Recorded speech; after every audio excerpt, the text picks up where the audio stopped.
ప్రతిరోజు ఒకే రకంగా సలాడ్ చేసుకుంటే బోర్ కొట్టేస్తుందని ఈరోజు butter garlic vegetable stir fry చేశానండి.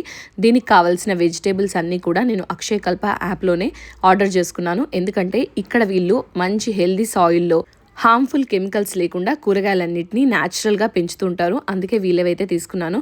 ఇక్కడ నేను క్యారెట్ని, బీట్రూట్, అలాగే కాలీఫ్లవర్, క్యాబేజీని కూడా చిన్న ముక్కలుగా కట్ చేసి 10 నిమిషాల పాటు స్టీమ్ చేసి పెట్టుకున్నానండి.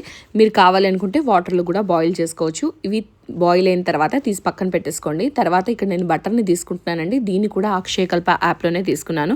ఇది ప్యూర్ మిల్క్తో, రిచ్ క్రీమీతో, డెలిషియస్ టేస్ట్, అడెక్టివ్స్, ప్రిజర్వేటివ్స్ లేకుండా తయారు చేసింది. అందుకే ఇదైతే తీసుకున్నాను. ఇప్పుడు స్టవ్ ఆన్ చేసి ప్యాన్ పెట్టేసుకుని దాంట్లో 1 టేబుల్ స్పూన్ అంత బటర్ వేసుకొని నేను చిన్నగా చాప్ చేసుకున్న 6-7 గార్లిక్ని కూడా ఇందులో వేసి వేయించేసుకున్న తర్వాత 1/2 కప్పు వరకు బాయిల్ చేసుకున్న చనా దాల్ని వేసుకున్నానండి. అలాగే వెజిటేబుల్స్ అన్నీ కూడా వేసేసుకొని 5 నిమిషాలు ఫ్రై చేసుకున్న తర్వాత నేను ఒక మీడియం సైజ్ టమాటోని ముక్కలుగా కట్ చేసి ఇందులో వేసుకున్నానండి. దాన్ని కూడా 2 నిమిషాలు ఫ్రై చేసేసి 1 టేబుల్ స్పూన్ వరకు నువ్వులు, కొద్దిగా ఉప్పు, కొద్దిగా జీలకర్ర పొడి, అలాగే పెప్పర్ పౌడర్ వేసేసి 5 నిమిషాలు ఫ్రై కొత్తిమీర చల్లేసి సర్వ్ చేసుకున్నానండి. చాలా బాగుంది టేస్ట్ అయితే. దీన్ని నేను కినోవా కర్డ్ రైస్తో పాటుగా కుకుంబర్ పెట్టేసుకొని సర్వ్ చేసుకున్నాను. మీకు ఈ వెజిటేబుల్స్ అలాగే బటర్ కావాలి అనుకుంటే అక్షయకల్ప యాప్లో ఆర్డర్ చేసుకోండి.